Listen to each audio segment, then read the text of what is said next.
asalaamaaleykum élèves Sénégal yi élèves yu bëri dañ may woo naa ma monsieur daal soo mënoon jàpp ci écriture trigonométrique dina baax man leen ñun koy amul problème waa car rapide loolu lañ fi nekkee donc tey dañuy jël benn exercice def écriture trigonométrique yu bëri tous les cas possibles wan leen nan ngeen ko war a appréhender donc exercice duñ sax sori dañuy bind rek exercice mettre sous forme trigonométrique les nombres complexes suivants. Alors, on va les faire ben par ben. Ñu jël nombre complexe yu bari. Je prends Z1 est égal à 1 plus I racine de 3. D'abord, cas yu simple yi. Donc, si je fais écriture trigonométrique d'un nombre complexe, qu'est-ce que je fais? Je calcule dans un premier temps le module du nombre complexe. Je fais module de Z1 est égal à racine carrée de 1 plus 3. Ça fait racine carrée de 4, or racine carrée de 4, ça fait 2. Donc je rappelle que, pourquoi 1? Parce que 1 bi pourquoi? Parce que c'est 1 au carré. 3 parce que racine de 3 au carré. Et je rappelle que quand vous avez un nombre complexe Z, je le mets ici, hein.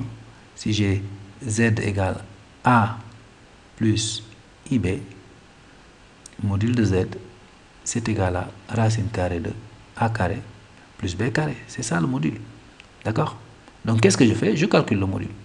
Après, dans mon écriture aussi trigonométrique, je sais que Z est égal à R, facteur de cosinus de θ, plus I, sinus de θ.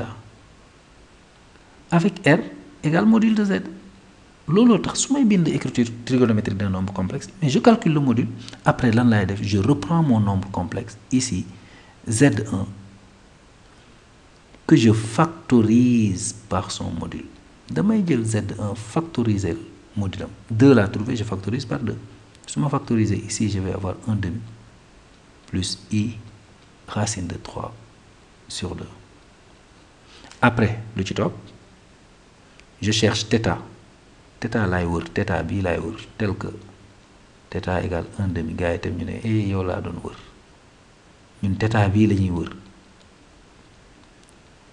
Damay trouver ben angle boo xam ne son cosinus est égal à 1 demi et que sinus am bi c'est égal à racine de 3 sur 2.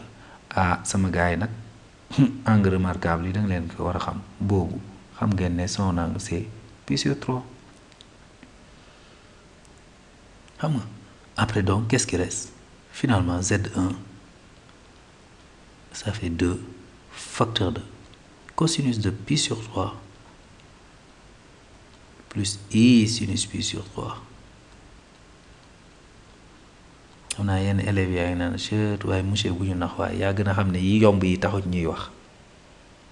Non amul problème. On va encore changer un peu. Yokk ci tuuti car rapide daf ne da ngeen di progresser ndànk-ndànk. Mu ne Z2 on va changer, on va mettre 1 moins I. Ah bii nag ñu ne nuñ koy defee toujours la même chanson. Commencez toujours par calculer le module. Lu mu ñàng.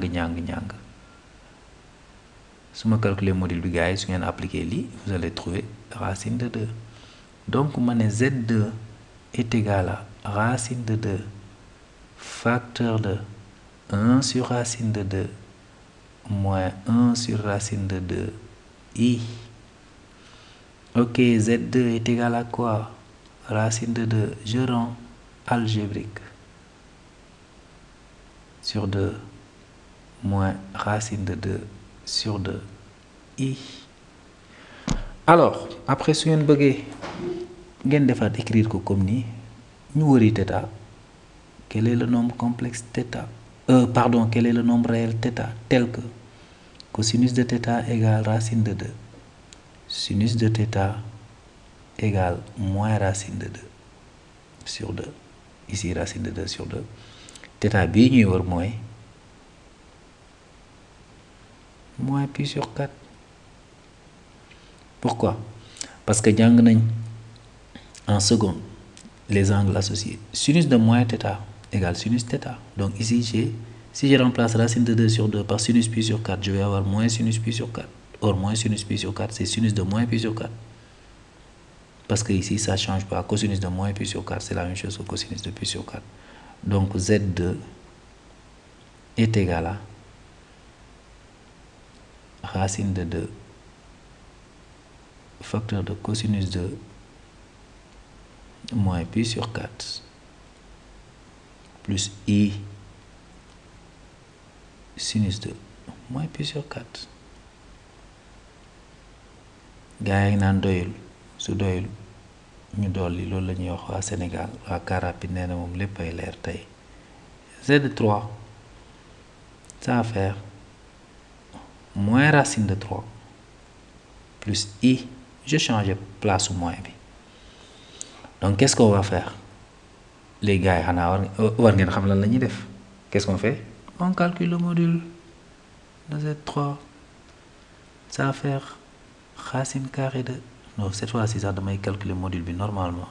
Ça va faire moins racine de 3 au carré plus 1 au carré. Pourquoi 1 au carré? Parce que 1 mooy multiplier i.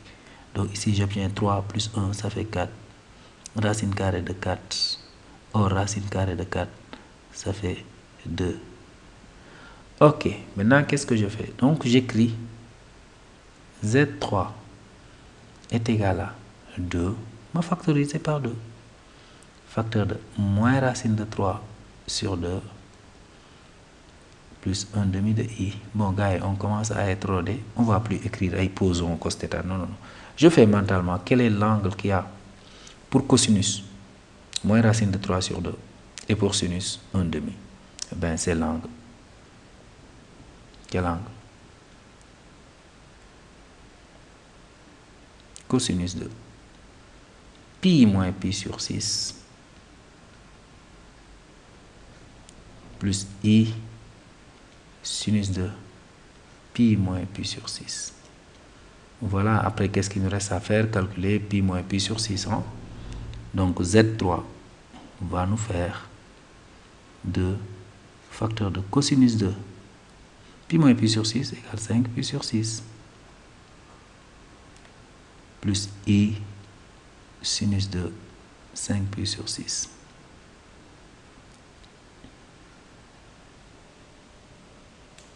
Voilà l'écriture trigonométrique du nombre complexe.